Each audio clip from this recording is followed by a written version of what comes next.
Oh, good.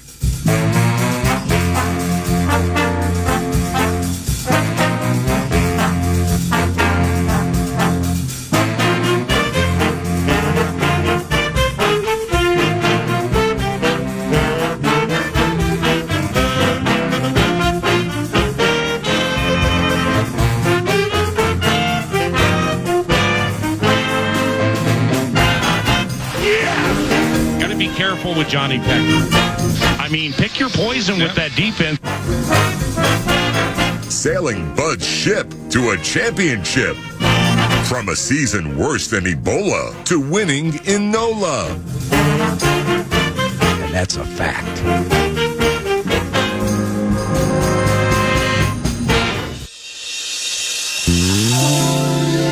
Wishnowski will let it fly from about his own 40. Purdy has started 4 of 6, 44 yards. Oh, block caught by C.J. Ham! Wait a minute, C.J. And it's picked up by Theo Jackson. Heads to the right side to the 25, and he's taken down at the 24. C.J. Ham, the veteran. Duluth go crazy, and the Vikings have it deep in 49ers territory. 2nd and 9 for the Vikings from their own 3. Darnold under center. Play action to Jones. Back to pass. Bosa picked up. Deep shot. Jefferson. Yes! Caught at the 50. Heads one to the 40. Comes back to the 25. Heads to the right. He's trying to outrun the Niners. To the 5. Touchdown! A 97-yard touchdown! 1 of 6 on 3rd down. 3rd and 12 from the Niners 49. Purdy back to pass. He's hit. He's sacked. Back at the 43-yard line. Patrick Jones with his 3rd sack this season. He had 1 sack all of last year. He already has 3 this season. Ayuk left. Deebo Samuel in the backfield. He flexes out left on 2nd and 10. Purdy on a deep drop. Fastball over the middle, and it's bouncing in the air. Intercepted. It's picked off by Joshua Metellus. Spins away from a Niner at the 15 near side, and he's out of bounds at the 10. Assist, Harry the Hitman, and Joshua Metellus closed on it, and now the Vikings have it deep in Niners territory. Darnold, play action, straight drop, loops to the end zone. Touchdown! Jalen Naylor catches a touchdown pass for the 2nd consecutive week. 20-7 Minnesota. 3:20 and counting to go in the 3rd quarter. Purdy, the pass. Hit! Sacked! Blake Cashman. Eden Prairie go crazy. He's having an awesome game. And the Vikings have battered Brock 5 times. 5 sacks, just like last game against the Giants, 3rd and 15. All right, Buffalo Wild Wings Champlin, you get all the money today. We got some shirts to throw in the crowd. Anybody want a shirt? Make some noise. Hey. And Buffalo Wild Wings Champlin got a lot of money today. Good morning. How is everybody doing? And welcome to the Friday football.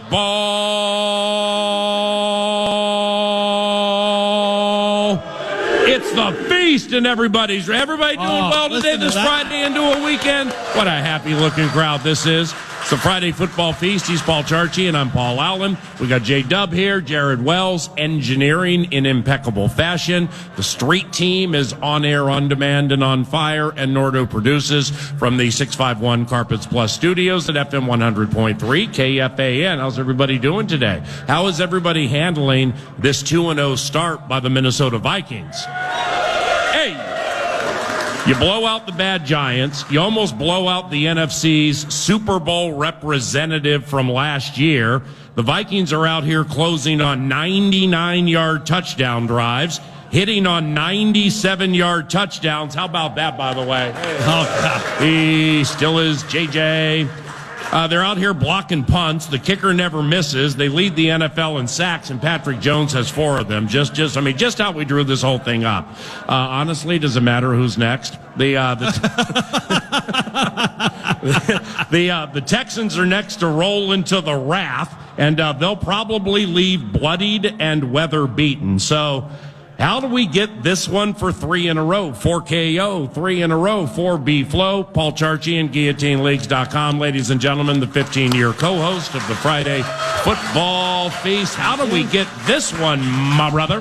This is actually a tougher game than the 49ers game. This is a better overall team. It's a healthier overall team. And Houston's a team I picked to go to the Super Bowl in the preseason, and they're 2-0. And I've seen nothing to dissuade me from that opinion. Mm-hmm. This is a bigger challenge than the one the Vikings just successfully overcame last week. And a 3-0 start here, Paul. It's game on, because this is the litmus test of a team that is potentially special. If you can get past San Francisco and Houston in consecutive weeks, you can accomplish virtually anything. Wait, Feast faithful, we just beat the NFC team that went to the Super Bowl last year, and we're an Aaron Jones fumble at the 2 from blowing that ass out. Maybe we've arrived, right, ladies? Maybe it's Sam Darnold. Who knew? Through Fran the man on the fan and Favre and everything, maybe it's Sam Darnold, but that's a conversation for another time. So take 2 on the question. So how do we get this one for 3 in a row for KO, 3 in a row for B-Flow? How do we get it? I think you're only going to be able to do so much to stop the C.J. Stroud passing attack, because he is fantastic. And, of course, the 3 amazing receivers, including Nico Collins, who's one of the 10 best receivers in the NFL right now. Yep. People don't talk about him enough, but he has emerged to that point where he is just simply fantastic. Stephon Diggs in what for him will probably be a revenge game, just knowing how mercurial he can be, and Tank Dell. I mean, those guys are going to get some of theirs. The Vikings' run defense last year, very good. So far this year, very good. Yeah. Joe Mixon may not play in this game. Make the Texans become one-dimensional. Go deeper. Do not. Mixon may not play. Dameon Pierce may not play. Yep. Those are their top 2 running backs. And by the way, their top 2 centers are not practicing, so they might be down to 3rd center guy. So old friend Cam Akers may very well be your leading runner. Mm-hmm. You know, he is mostly untested off his 2nd Achilles tendon repair. And is he going to be somebody that could carry the ball 20 times in a game? I don't know that he's up for that yet, or how effective he'll be. Let's get Houston one-dimensional, so B-Flow knows what's coming. Get to the point where the Houston has to pass. You know the pass is coming, and you can start throwing all the exotic looks at C.J. Stroud and do what it takes to just minimize that passing game by taking away the running game from him. Yeah. And with C.J. Stroud, you know, the offensive rookie of the year last year, if you look at these hyped and these ballyhooed rookie quarterbacks this year, something into which we will dive in the first hour, specifically when Tanner Morgan, former Gophers quarterback, will join us here at the Friday Football Feast to talk about the battle for the Fat Pig this weekend between Greenway's Hawkeyes and Tanner Times Golden Gophers. Caleb Williams, Jaden Daniels, and Bo Nix have gone a National Football League record 196 consecutive attempts without a touchdown. How about that? Okay, well, they're all good. And Caleb may end up, I'm not going to cast aspersions 2 games into it. You can, I'm not. But Caleb Williams eventually may be who they told us he's going to be. Yep. But it's really, really hard playing quarterback in the National Football League, specifically when you're that young and that inexperienced. That's why the plan here, I fully believe, was always to use Sam Darnold into the Giants game, and preferably the entire season, so the 21-year-old J.J. McCarthy can sit back and see it. But that just, you know, that what's happening this year to these rookies? 196 consecutive passes with no touchdowns, a National Football League record for rookies. Yeah. It just further exemplifies how good C.J. Stroud really is. I mean, he went for 23 touchdowns and 5 picks last year. And how about this? C.J. Stroud's last interception, November of 2023 versus Arizona. Wow. He had a 3-interception game and a victory over the Cards. My man's gone 266 consecutive without an interception, and that's through 9 games going back to last year. The National Football League record, Aaron Rodgers, 402 consecutive. But that just shows you, A, how hard it is for a quarterback who's new, and B, how good C.J. Stroud is. and see if this Flores defense can keep him at bay, or when it keeps him at bay, or if it keeps him at bay for as long as it can. That's when you got to make your money against a Texans defense that's fast, it's good, it's small, but it also gave up 1 million points to Anthony Richardson. That's such a great observation on the season C.J. Stroud had last year. And the interception total is staggering to have a 5-interception rookie season. Yes. One of the best rookie seasons of any quarterback in the history of the league just happened. Yeah. And really, he has not skipped a beat. Yep. And the fact that the Texans doubled down on the Stephon Diggs acquisition and just said, okay, we know what we've got in C.J. Stroud. We're just going to surround him with talent and just try to flummox every defense we get. It tells you how much confidence they've got in what they've got in C.J. Stroud. And the more you learn about him and the things he does to prepare for games is staggering. Last week, he listened to an opponent's podcast in his off hours to listen to try to get angles on that player. Oh, wow. I mean, this is the kind of stuff C.J. Stroud is doing to try to find ways to go win games.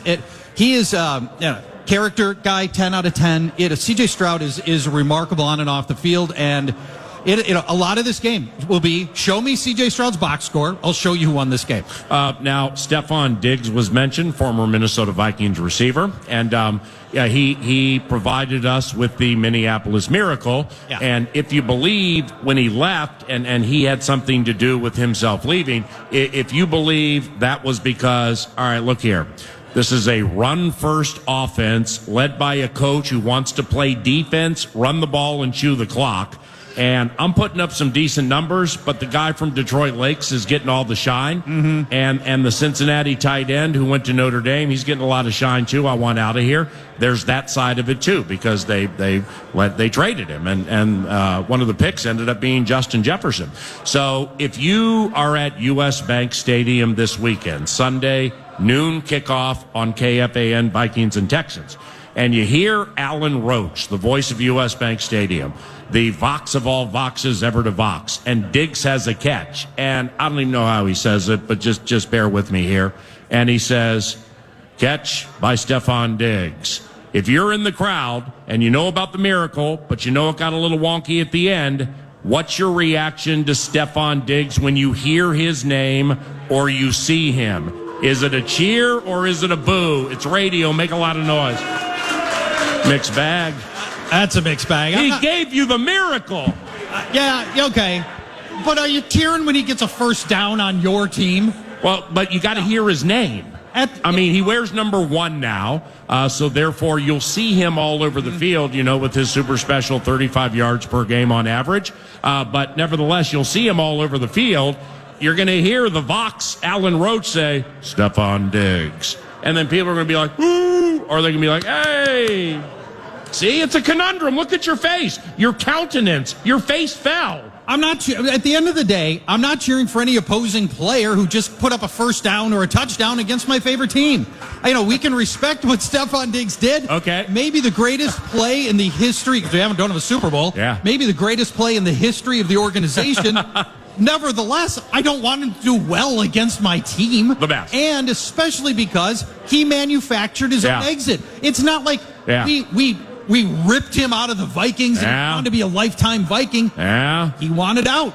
So finally, we capitulated. Yeah. We traded him. Fine. That was his decision. I don't have to feel good about that. So understood. Stephon Diggs, I would love to have Stephon finish with 3 catches, 34 yards, no touchdowns. Correct. And that would be, that's a win for me, and that's what I'd like to see. All right. Well, in closing, when you see number 55, who used to be 99, but now he's 55, and you hear the name Danielle Hunter, what's the reaction? I mean, it's nothing but love for the. How about that? For the gentle giant. We're booing Diggs. Well, Danielle never did anything wrong. We're at least giving golf claps to Danielle Hunter. Understood. And Danielle Hunter, that's another guy who was not. It was not always smooth sailing with Danielle Hunter, but it never got personal, and he never talked about leaving this team. Yeah. We let him go when his contract was up. He always seemed to feel like he deserved more money than we were giving him. Even when he was missing long stretches of time with injury, still felt like he was underpaid. And so we let him walk.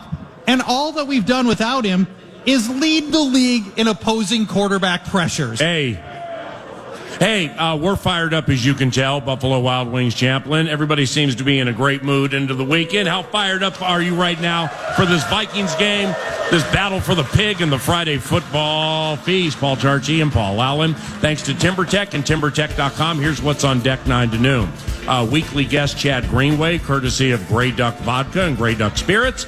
He'll join us to analyze the Vikings and the NFL. In our second segment with Chad, one of the great quarterbacks in the history of Golden Gophers football, Tanner Morgan, will join us at Buffalo Wild Wings Champlin. Then we have Maroon and Gold versus Black and Gold, and we'll keep Tanner for another segment and chat about some incredibly odd passing-related situations that yours truly unfurled while calling races last night at Canterbury Park. We'll see what the analyst here, Paul Charchian, thinks about some things that are coming. Tanner Morgan, too, a quarterback, talking about pass defenses and what they're doing in the NFL these days. Holy cow. Also, the Fantasy Feast takes place after Vikes Bites. Vikes Bites and the Fantasy Feast, middle of the show. Then Alec Lewis from The Athletic and TheAthletic.com. He'll join us here at Buffalo Wild Wings Champlin at about 11 o'clock. Ladies and gentlemen, happy Friday. Let's beat the Texans this weekend so it can be 3 in a row for KO, 3 in a row for B-Flow, 3 in a row for KO, 3 in a row for B-Flow. It's the Friday football feast at Buffalo Wild Wings Champlin on FM 100.3 KFAN. Let's have a funky good time, and thanks for coming out. The circumstances that only bring pain. Here I Fan.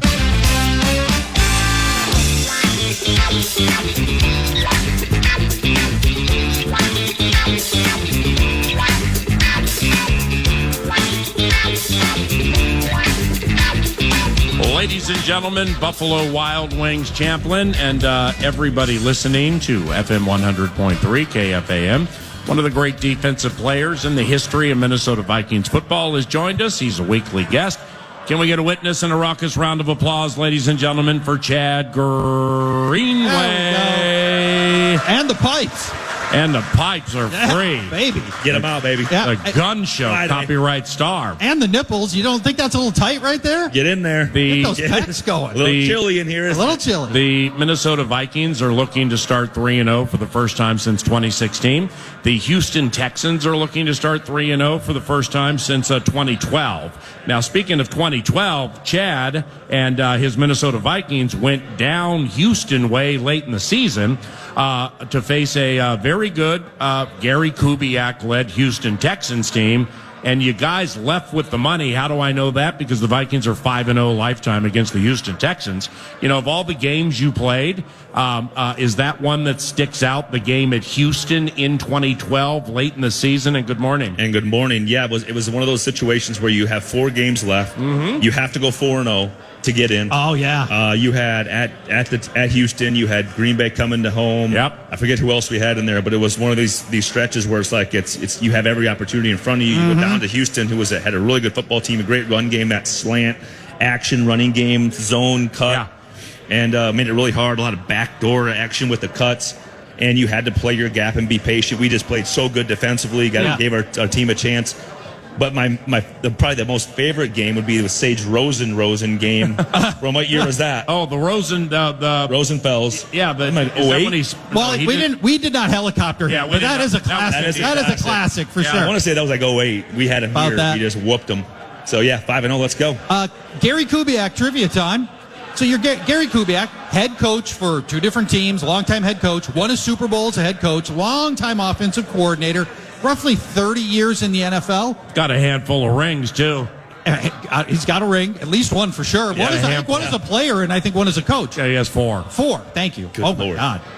Would you care to What's guess? that like? One for the thumb? Yeah. Do you happen to know what Gary Kubiak's doing now?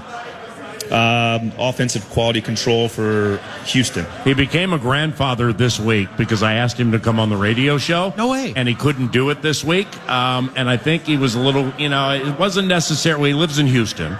the Houston area. So I don't think it necessarily was. I don't really want to talk about Houston and the Vikings. His son Clint Kubiak, just ran roughshod on Mike Zimmer and the Viking and the Cowboys defense. I think he might have wanted to avoid that, so he just became a granddaddy. He'll be on the show next week. For the last 3 years, Gary Kubiak is a consultant in the Polish Football League. Wow. Who knew? Why? Who knew? Why, you got 30 years of NFL coin. Why do you need... What's the only reason? What's the preferred offensive play? The fumble Ruski?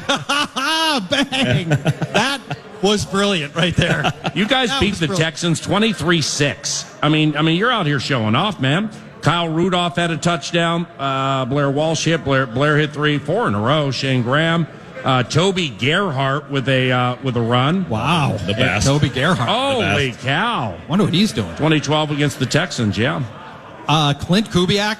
Yep. What a story. What he's done with that Saints offense. Yeah, Clint was one of those up-and-comers where you have him come into the building. You're like, obviously you know the name, the background, the history, and then you see him and how he operates, how methodical he was. At that time, he's just printing off paperwork and doing all the hard stuff, the grunt work, earning his way. Yep. And you like to see guys like him with this lineage and name. Nepotism is rampant in the NFL. It's everywhere. Yep. But a guy who truly deserved it. And a lot of those guys, if I look, I'd have to get the old paperwork out to look at the names, but there's a lot of guys that came through during my 11 years who are now either head coaches, assistant coaches, position coaches. Oh, yeah. And a lot of you could just tell. You can tell right away when they come in. You're like, oh, this guy gets it. He understands, and it's fun. Okay, well, that's you're right, but there are a lot. You're right. Yes. Okay, so let's Kevin Stefanski. Yeah. Like, what did you know with Kevin? Where he's the 2-time NFL Coach of the Year. Yeah, so he came in with me back in 06. 06. He came in and he was immediately in that grunt role, kind of the head coach assistant. He had a little office besides Chili, and Dad was the GM of I think the 76ers at the time. Yep. But it didn't matter. This dude was going to ascend no matter what his dad did, because just how he worked, how he operated, and great human being first, and then obviously great coach. Assistant DB's coach, I believe, Jonathan Gannon, now the coach of the Arizona Cardinals. Yeah, Gannon, crazy intense. Always kind of wonder, almost like a little bit like Zimmer, can he temper that down to become a head coach? Yeah. And I think because he went out to Philly, right? DC and Philly. Yeah. And then Arizona. Yeah. And it was so Gannon's wired like a monster. He goes to Philly with that head coach. Can't think of his name right now off the top of my head. Sirianni? He's crazy. Yeah. And now he goes out to Arizona and gets his opportunity. Again, he ascended so quickly. Yeah. How smart he was, but also his approach. Well, and because Stefanski won 2-time Coach of the Year, but hasn't won a Super Bowl. Well, Mike Tomlin has. And you're. I mean, granted, you were hurt, but you were around and you got to know him and hear what he was preaching. But Mike Tomlin was only here 1 year, your first year. What'd you see and or hear from him? Oh, loved him. And I remember my visit, my pre-draft visit. I come into the Vikings, looked at the beautiful Winter Park, and I have to play here. It's so nice. This is so new. And I sit down, and Tomlin had turned on. I'd just gone through the pre-draft stuff and had a pro day, and all he turned on was 3 plays from the Senior Bowl. And he goes, "This is why we're going to draft you." And it was nothing. It was all small stuff. It wasn't some crazy play. It was like a hustle play backside, just the little things that came in. And with a first-round pick. But what Tomlin can do beyond what anybody else has ever been able to do before, my coaching or playing history, anybody else, okay, is to motivate but call you out at the same time. He will call you to the carpet on everything. But he does it in a way where it's motivating and not doesn't take away from you, doesn't take away from the confidence in yourself and the team, the ability. Mm-hmm. He rips you down and builds you back up in a way that is so motivating that you just want to play for this guy. I mean, you immediately knew he was going to be next level. I just wish I could have played for him for a few years. Yeah. His hiring, if you remember at the time, extremely controversial. Yes. The Steelers were replacing Bill Cowher, who'd had a decade-long run. He had Super Bowls. Wow. And Ken Wisenhunt was all but done. I mean, the ink was drying on the contract, and they gave the interview to Tomlin. And people assumed it was a throwaway interview. Wow. Obviously, Tomlin, blew everybody away. He thought that because we're sitting in Fred Puggich's basement. Yeah. Fred Puggich, the linebacker coach for the Vikes in 06. Tomlin was there, and he was flying to Pittsburgh the next morning. No way. And this was right after the season in 06. And he was like, I think it's just a throwaway interview, but it's good to get my name in the ring and just get my name out there. Yeah. And then, boom. Yeah. A few days later, he gets the job. And he has not relinquished it since. And he shouldn't. Never had a losing season. Incredible. I mean, now, so if He's a winner. it's 07 to now, so that's 17 years. Yes. To never have a losing season Yep. it's preposterous in this league. Sometimes off topic here to segue into NFL of now with Chad Greenway, Grey Duck Vodka, Grey Duck Spirits. Tanner Morgan around the corner to talk about the Iowa Hawkeyes favored over Tanner's Golden Gophers. But first, the Minnesota. Let's go to Monday Night Football and then last night, because it takes old people a little while to get going sometimes. And I ain't talking about me right now on the show, even though I am. I'm talking about Cousins. All right, so I didn't watch his first game, and I saw some of the blind throw, the interception. It just looked terrible. So then I'm watching Monday Night Football, and it's like his footwork just to hand it off to Bijan Robinson wasn't right. I mean, it was just wonky. It was just, wow. I'm like, what am I watching here? Well, then it clicked. Well, then all of a sudden the confidence, as you would know, the confidence fixes the feet. The confidence fixes the handoffs. Well, the confidence came soaring through. And I think to a certain extent we saw the same thing with Aaron Rodgers last night, where old guys, it just takes a little while to put that pedal to the metal. And Aaron hit stride last night, man, and he looked like the Aaron Rodgers that we always tried to beat, didn't necessarily know and love, but have a lot of respect for. Would you agree with that with Cousins and Rodgers, that they kind of have hit stride now? Yeah, I think when you look at, people ask me all the time, like, who was the most talented guy you played against? And there's several guys, obviously, at the quarterback position. You look at, obviously Brady and Manning, all these crazy names, Drew Brees. I think Rodgers was the most talented simply because of his accuracy. The guy just never missed. Yeah. And a lot of the schematics that they played during his tenure was real simple concepts. It's just he always knew where the ball was going to go, so his head was always there. So I think it's that connection of, okay, I'm coming off an injury, the feet aren't quite there, but my head's there, and now if you get it all working together, it's going to be scary, because at the end of the day, like, his style of play can last. Like, he's been in the league 20 years. Yeah, he's 20 years, I think. I believe it is. It's like, and he's got like a few years left in him, which is crazy to think. It looks like it. And I think with Kirk, probably, obviously Rodgers running around and making plays with his feet, but more in the pocket, like short area. And I would say probably the same for Kirk, although I think he rolls out a little bit better and he's better out in space. It's going to take away from Kirk's game right now, but as he gets it going, the old guys get going. I mean, Kirk, we love Kirk here. Right? As stable as he was, as good as he was, a lot of love and hate because of the money and the situation. But the reality was he puts you in a position to win almost all the time. Yeah. And when you look at what he's going to do down there, it's going to be the same thing. I mean, when he gets this thing going, the running game with Robinson can be good. He's going to put that team in position to win. They've got a brand new offensive coordinator who's got a very thin resume named Zach Robinson. Yeah. It really hinges on him, I think, more than Kirk. He's got to figure out ways to put that offense in a position where Kirk can do the things he does best. Yes. None of those were in play in week one. We got better in week two, and Kirk got better in week two. And so for a rookie first-time offensive coordinator, I think that's a huge part of the story here, is just him getting right. Yep. And I think to segue to the game for us this week here against Houston, it's going to be all about that. We saw how many pressures the front from Houston had last week. We know the monsters they have coming up at us. Yep. The game plan and the strategy to get the ball out of Sam's hand early and often to your athletes and getting good situations with yardage is going to be so important in this game. And if you can do that, man, you give yourself a chance to give it, depending on what athletes we have on the field, yet to be determined, that's going to be a massive part of this game. Your Minnesota Vikings lead the NFL in sacks. Okay, 11 sacks. Now the Texans have 9, and I think they got 6 or 7 on Caleb Williams, who's taken the most sacks of anybody in the NFL at 9. Your Vikings lead the NFL in sacks with 11. What are you seeing? Absolute shock, to be honest with you, that it's ascended that fast. I think when you look a couple years back, your issue is you couldn't cover because you couldn't get a rush, right? And rush and cover work together. The front, it has to help at the back end. If these players are so good, if you give them time, they're going to burn you. It's just the way it goes. So now that we're getting there with pressure, we're getting there with our front four, we're getting there with some creativity, which just makes you hard to game plan. And again, we go back to pre-week one. We're talking about the versatility these free agents brought to the table. We talked about Van Ginkel and Cashman and that thing on the right end, Robinson. Right? Yes. Patrick?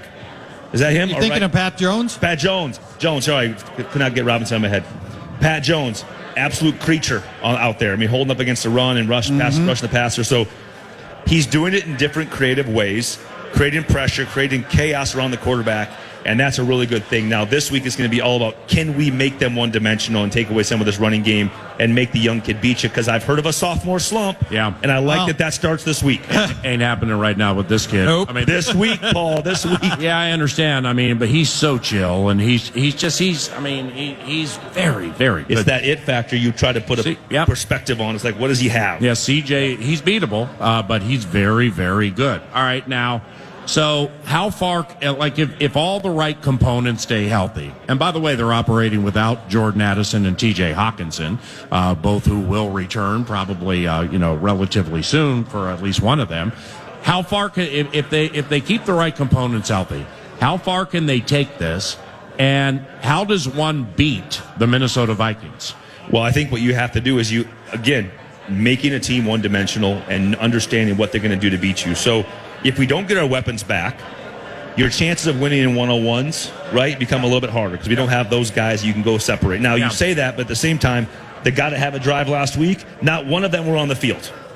Right, we had to 3rd and 8 to 3rd and 9. How about that? Back in that last drive. How about that? Powell and the guy up the seam, I didn't know his name. Bruh, it went Sherfield Sr., Munt, Powell, Naylor. Oh, and your tailback was C.J. Ham. Yeah, your radio call, your call on the radio was hilarious because I'm not sure how you put it. Well, you heard me start it like I was getting into a preseason bit, and then the play took off. Yes. And then, seriously, it's one of the biggest plays of the game. It's 3rd and 8. It was the play of the game. And Darnold put it, Nordo pointed this out a couple of days ago because I thought it was, the pass was really, really low, but it was hip high. I mean, Darnold put it in a spot you had to put it in, and Naylor had to be athletic and turn around and moonwalk and catch it. Yep. And they closed on the game with that 3rd and change right there with Naylor, Sherfield, Powell, Munt, and CJ in the game. And I think you talk about how does this team keep playing that way. It's like those are the situations when you're game playing an NFL game. It's like we got to win the 3rd and 8s, 3rd and 9s because you get yourself put into a situation at that you're a little bit you're teetering on 4-minute offense where we're trying to run clock. So we're going to make sure we run the football, we extend the clock, we let it run. Well, then now you get to a 3rd and 8 because you incomplete, we run the ball, 3rd and 8. Well, those are the plays that win and lose football games, 1,000%. Now, staying ahead of those sticks and being able to get the ball, again, extend your running game with your passing game. We talked about that going into the Niners game. How fast can we get the ball to our athletes and let them make plays? I think that just becomes vital for this offense to keep Sam not only upright, but also confident in his ability. Marathon segment. Thank you, FVP Parts and FVP Batteries, FVPparts.com. Reach for what works. FVP, thank you, the Birchie. We don't want to become one-dimensional for the Vikings offense, but let me note this.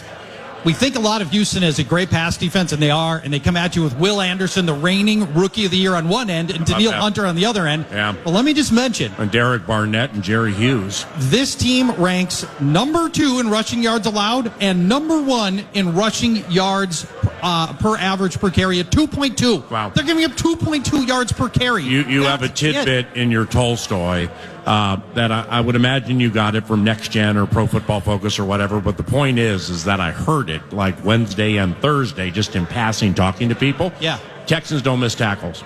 They're just D'Amico Ryans. It's like last year. It's like, hey, the form tackling and just let's clean this stuff up. And then it took a while from what I understand. And then he got there. And then they brought in a couple of rookies who are really good tacklers. I guess Lassiter can really tackle. Likewise for Bullock, a safety from USC. But you have that in the Tolstoy, just the fact the Texans aren't missing tackles. They've missed 4 tackles this year. That's like a quarter for me when I played. Stop that, honey. Well done. Well done. Go first. They've probably seen 110 plays, and they've missed 4 tackles as a team. Yeah.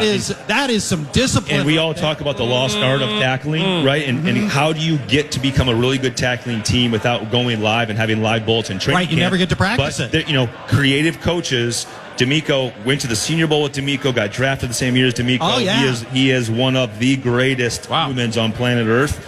I'm so happy for him specifically just in how fast he's ascended and gotten to this spot.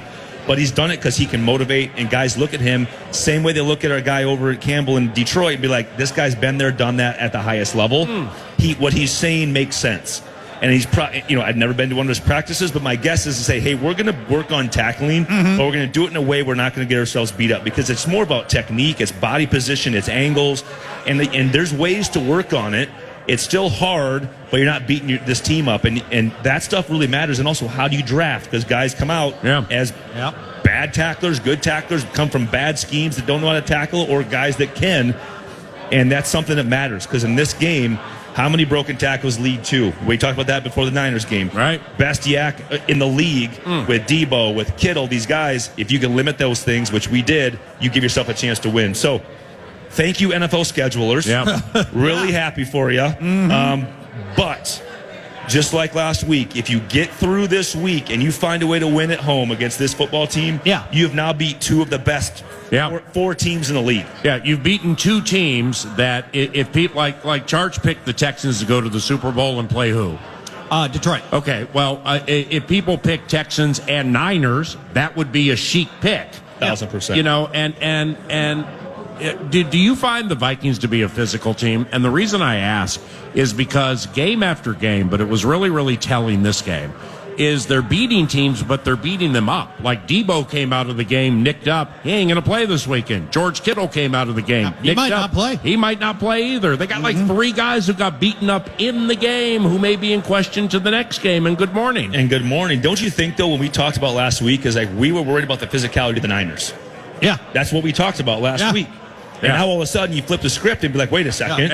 Like, we can go toe-to-toe with his football team. And when I look at the Texans and how they're built and what D'Amico's done there, he's built a team that is just going to be hard to beat. They can run the football. They can throw the ball. They got a really good athlete at quarterback, right? They have a good offensive line. They're stable. They're solid. Weapons all over. Yeah. Defensively, they're good at everything. So they drafted well. They've done free agency well. He's just built a system that's going to be hard to beat. But guess what? Welcome to the NFL. Like, even going to the Giants week 1, it's hard to win. So, like, just give yourself a chance.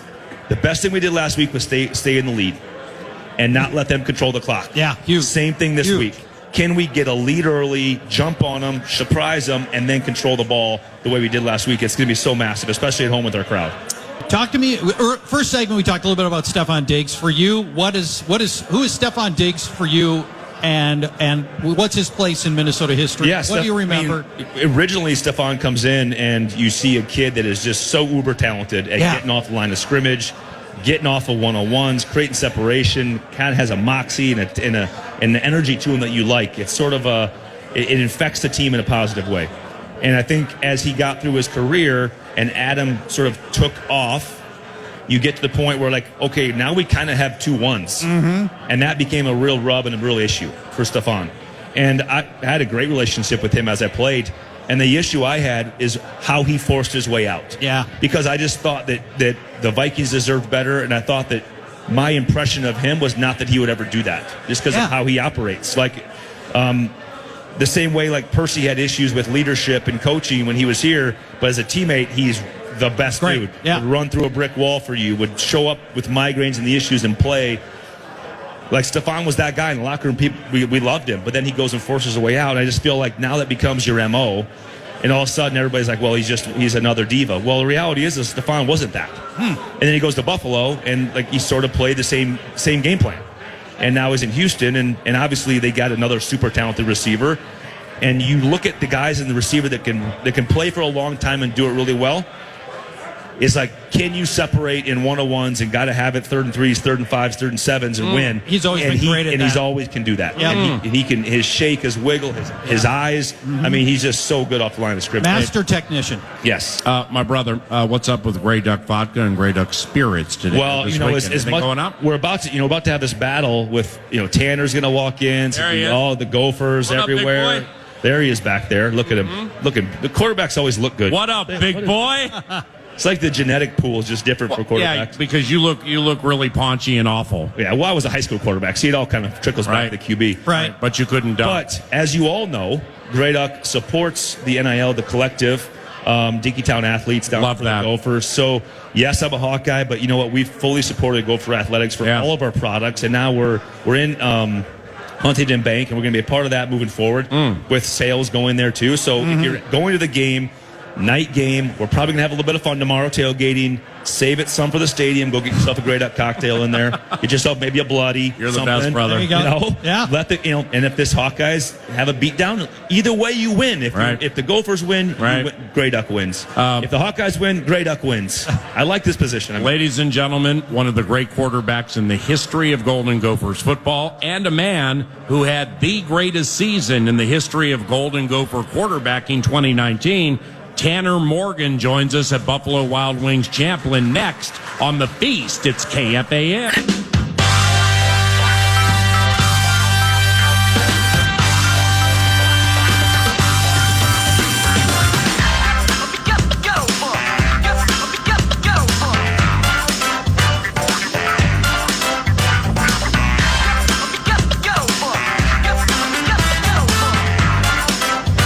Hey, at 6:30 tomorrow on FM 100.3 KFAN, we have a border battle of a different color. It's the Iowa Hawkeyes and the Minnesota Golden Gophers.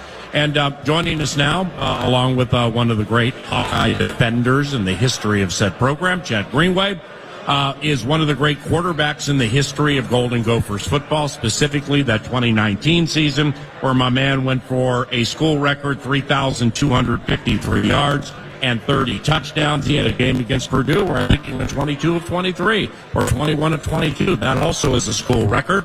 Buffalo Wild Wings Champlin. And a raucous round of applause for somebody I adore and love, and he was really good at what he did.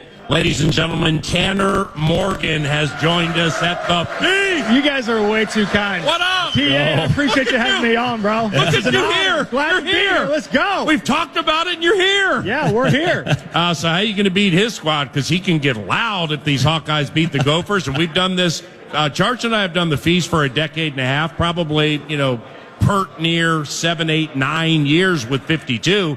And it was Hawkeye win after Hawkeye win after Hawkeye win after Hawkeye win. And hear it all the time.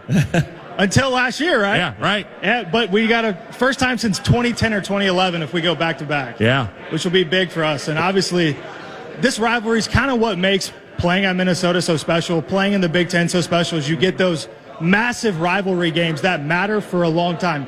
I remember when I got here, Coach Flood got here, they said, if you win 2 games this year and you beat Wisconsin and Iowa, it was a success, right? Get the axe and get the pig, and that's a success. So that's why it's so important. Okay, well, you spoke to the team last night, right?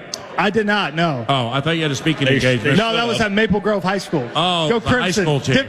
Different team. Yeah, Different there's team. a Greenway joke, metaphor, a wisecrack somewhere in there about, he spoke to the same thing that Iowa's played the last 20 years, a high school team. But anyway, so you know the team inside and out. Max Brosmer, the quarterback, you know him, you've worked with him. We'll let you start because you're the guest. How do they beat the Hawkeyes? Yeah, number one, you got to start fast. You do not want to chase Iowa, especially offensively. They have, I think, the best defensive coordinator in the country in Phil Parker. I mean, he's been there for 20-plus years. Is that Norm's kid? No, it's not. Oh, it's not? No, Norm coached. He played for Norm Parker, long-time defensive coordinator. No, Phil played for Norm at Michigan State. Oh. Yeah. So there you go. The Parkers. Right. But when you, as an offensive coordinator, those guys who go against Phil, they know, okay, I got to test, because everything looks the exact same until the ball's snapped. Wow. So it makes it really difficult for an offensive coordinator to change it up, make an adjustment. And now you got the headset like in the NFL where they have an ability to make kills, making alerts. But offensively for the Gophers, you have to start fast. And it sounds simple, but you got to take care of the ball. Yeah. Because you don't want to play chase ball against Iowa. That's where they want you. Yeah. But why is that? I mean, is their defense really, really good and they chew the clock with the running game? Is that just traditionally how your squad plays? Well, I think we've always been good defensively, and I think in the last 5 to 10 years, offensively, you sort of ground to a halt, to a point of being an offensive embarrassment across the country, but yet we still find ways to win. We're just really hard to beat, and defensively, I can remember in college, we played 3 coverages all 4 years. That's all we played. That's it. And our only difference, we'd have 2 coverages called on every play, and we'd adjust to everything. So Pre-snap? we never made a mistake. So fundamentally, like we never made mental errors because we played such a simple concept. So like we were always going to be at the right place at the right time. Now was can we make a play or can they outplay us? And then in the red zone is when we got really good because we did change. We have a complete different red zone defense that we installed my sophomore year that has now become part of what they do. But now Phil, now that he's in charge and has been in charge for a long time, has become more creative. Yeah. The game has changed a lot, obviously, in 15 years. So he's changed with that. Our issue right now is in the back end, and we have some weaknesses in the back end, which we traditionally have not had. Well, you lost Cooper DeJean, and he was awesome. Very good. But our front seven is going to be a solid and stable. We're going to be physical. We're going to play simple. I mean, so yeah, if you play from behind, you're in trouble because we're going to bleed the heck out of that clock. But again, we're very, very beatable. Wow. Tanner just mentioned go beat Wisconsin, beat Iowa. Those are our big rivals.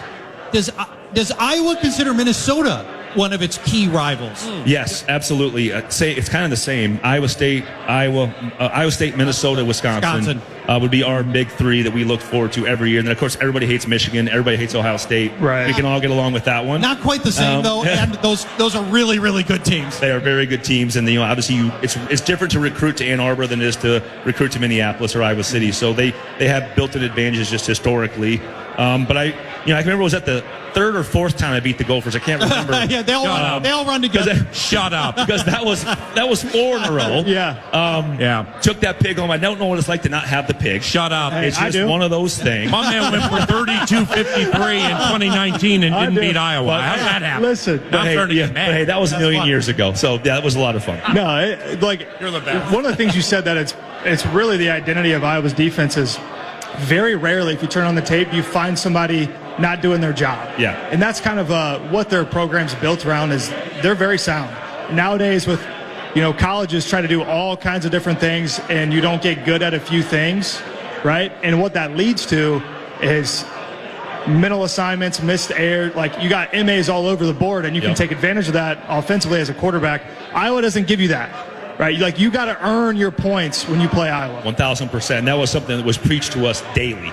And, you would just methodically go through every possible look with ours, and we would just adjust to every motion, every movement, every alignment. Good. And when you do that, again, you become just hard to beat. Like, you might beat us, but you have to go make a play over the top of one of our guys who's probably going to be in a pretty good position. Or either cheat and fake wave for a fair catch and then get to the house with a we're not going to bring punt that return. The fact that you're still going to have that asterisk by that win last year. I don't know about asterisks. I mean, it was brought up before the game. It was on tape before the game. So it was a conversation before. Obviously, a great player. There's a Hawkeye fan over here that had to bring that up already. There he is right there. Yeah, he's look at that. Yeah, it was the best. Yeah, it's funny how that works. Yeah. We don't forget.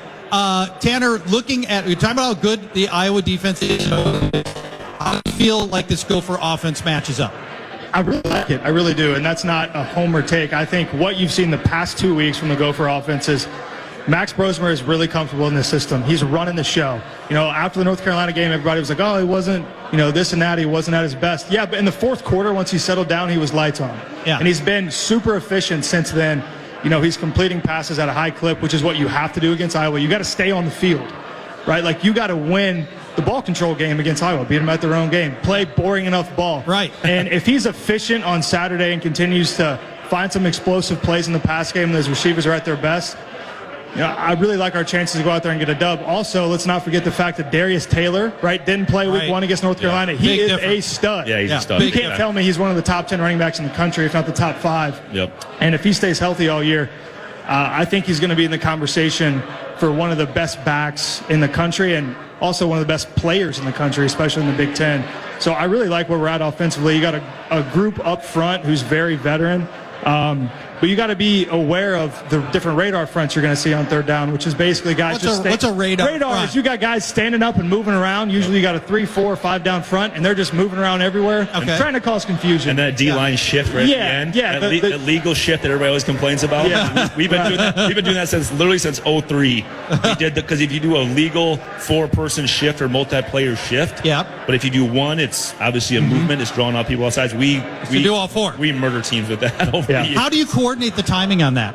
Because it's got to be perfectly synchronized. Yes. So I think, back when we did it, was a D lineman would be in charge. Okay. And we would almost do it like a call. Yeah. Okay. Yeah, so our D-lineman's linebacker would make the call. Yep. Okay. So then I'm guessing they're using linebackers most likely. Yeah, they'll use like a move call. Yeah. And then on the move call, everyone will shift. And then every now and then you'll see the left tackle get a little nervous and then comes the flag. Yep. Well, I think when you talk about what they're going to do offensively, the biggest thing that we've been giving up this year defensively in Iowa City is the big play. And that's been sort of Iowa State at the end. We played that game exactly how we wanted to play it. We're up 2, last drive, put the game in our defensive hands. 2 big plays back to back to put them in position for a 54-yard dime by the kicker, which was crazy. Just murdered the football. Yeah. Oh, yeah. But again, we gave them that chance because of just a couple longer pass plays that were uncommon of our defense to give up. Pass rush didn't get there. And then last week, I forget even who we played, Troy, like 2 bombs down the left sidelines where our DB just gets beat. And it's just not something, you might beat us, but we're going to make you earn it methodically, first down after first down after first down. Now, can you maintain that? Right. But if we give you the big play, all of a sudden we're down 7-0, 10-0, now we're in trouble. Yeah. We have a hard time playing from behind. Yeah, to earn that big play, you got to scheme it up perfectly, and then when it's there, you got to hit it. Yep. Like you can't have the missed 35-yard throw that could either go for a touchdown or be an explosive play. You can't miss those against Iowa. Yep. Because you got to earn those explosives and earn the first downs. All right. Lastly, before we say goodbye to Chad, then we'll mix in some NFL with Tanner Morgan at T_Morg2. If you would like to follow him via Twitter, as 9 to noon does. The quarterback, Max Brosmer. I didn't look back at like FCS. I don't know how far he went. Championships, high school championships, or whatever. I think it's fair to say that in this spot, it's the most magnified game of the young man's life. Yeah. At this moment, okay, it's his first Big Ten game.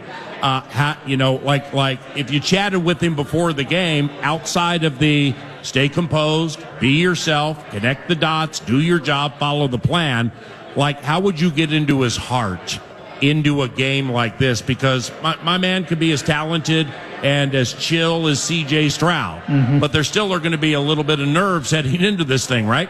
Yeah, certainly. You're going to have nerves, especially when you've never seen the game live in person. But he knows, as a smart guy, he knows what this means, not only to the program, but also to the state and the fan base. And that gives you kind of a little bit of extra motivation going into the week. But more importantly than that, you know how to win this game. You saw it the year before, and you saw kind of ways that we could have been a lot more efficient last year, especially in the pass game with some drop passes and some things that we did on third down. But I guarantee you he's looking back at that tape. He's looking back at the tape before. And how do you win this game? And he knows what it takes to beat Iowa. And at the end of the day, yeah, this is the biggest game, especially of his Gopher career and of his life. Yeah. But if he wins this one, man, who knows what can happen. Well, Sky's the limit. I mean, that's why he came here, right? Yeah. He came here for games like that, and that's why you elevate yourself into this level. Boys are playing that. And you put yourself in that position as an FCS kid to come and say, hey, I want to play in this game. I want to play in that Badger game. I want to play in a bowl game, whatever that looks like down the path. And this is I've never seen, I talk about this all the time, I'm going to guess the year 2010, 2011, 2012. I showed up on the sidelines in my Hawkeye gear with like a Vikings hat on. I've never seen a more confused fan base on the planet. What are they supposed to do? I was booing, and I was getting booed and cheered, and they put me on the Jumbotron. And Where was the game? It was here. Yeah. Home game here. And outdoors, and it was just, I heard probably more boos and cheers. Wow. And but it was so funny just to see, they're like, wait, we love you, but man, do we hate you today. Wow. For this one day. Yeah. Right. So go ahead. Well, Tanner, for Max, would you rather get Iowa now as your first Big Ten test and for everything that Iowa means here at the very beginning of your conference schedule, or would you have preferred for this to be a little bit farther down the road? And, maybe we're better off with, Indiana, right? Well, yeah, you bring up a good point that this is really the first time this game's been played this early in the season, and I don't know whatever. For us, it was always late in the year. Yeah. But I'll bring up the fact that they played North Carolina as a home opener, which isn't a cakewalk. You got a great ACC team coming in. Right. So that's going to help him as he walks in against Iowa. It's not like they've played FCS team and 2 G5s. Like, they played a great ACC opponent who last year was very successful and gave him a test and kind of got to get his feet under himself. But why not start fast against Iowa? You know what it takes to, you have a routine of what it looks like. Take Iowa in the first Big Ten game and carry that into, the second half of the season. Yeah, I think you almost think about we talked about the Vikings last week. It's like week 2 coming from New York. Now you get the Niners and the Texans. Yeah. It's like, but you also know what you have. And if you win this game for either program, Gophers or Hawks, like this win this early creates so much momentum. And the issue for really both teams is if you lose this game, now you're sitting on 2 where you got to win out to have a chance to get in the top 12. So it's a massive game, and I don't know why. This should be cold. This should be November. I don't know. I don't know what they're doing. It just doesn't feel right that it's so early. It was always like Gophers Badgers at the end of my season. It was always like these games mean everything to cap your season off. Or if you're having a rough season, finish with these 2 wins, and all of a sudden you go into the off season with a lot of momentum. Oh, yeah. Well, and getting off to a fast start, like you said, okay, you always want to do that for sure. Like Vikings-Niners last week when I did my O'Connell pregame interview, I'm like, everybody always wants to get off to a fast start. But against these guys holding a lead, the Niners pulls them out of their running game, which is one of the great ways to beat Kyle Shanahan in this game. I would imagine the Gophers having the lead early, it could potentially quell and or quiet what I would imagine will be a lot of black and gold at Huntington Bank Stadium. I mean, I know the Hawkeye fans travel incredibly well. People sell their tickets to like offset tickets for the rest of the year and stuff. But the fact that it's so early in the season, I wonder, you think the Hawkeyes are going to have a zillion fans here for this game?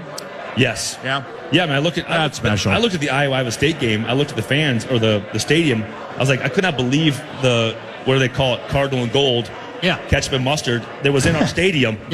On that game. And it's just, I think, I mean, traditionally when we played in the Metrodome, when I was playing way back in the day, I mean, we would, because it wasn't on campus. Right. Gophers, even in the year we beat Mason, they were like 9-3 with unbelievable. The 2-headed monster running back, the best backfield in the history of college football. Betts. My Lord, no, what the Gophers had. Oh yeah, right. Yeah, Maroney and Barber. Yeah. Unbelievable duo. Wow. But you look at the crowd, it was like 60% black and gold. Of course it was. Yeah. But I mean, it's not going to be that way since they moved outdoors and moved on campus. The Gopher fan base has really responded, and I think there'll be some, but it's going to be a typical, like almost like a Wisconsin game. We're going to have a lot of black and gold, but it's not going to overwhelm the Gopher fans. Hey, my man, thanks for the time. I You appreciate bet. Thank you. Chad Greenway, ladies and gentlemen, round of applause. Goes up each and every Friday for the football feast. Tanner Morgan's going to stay for a segment, chat about the Vikings, some passing game stuff, and much more. And we thank him very much for coming to Buffalo Wild Wings Champlin. We also thank you for coming out to the Friday football feast, into the Vikings-Texans game, noon Sunday on KFAN. Back after this.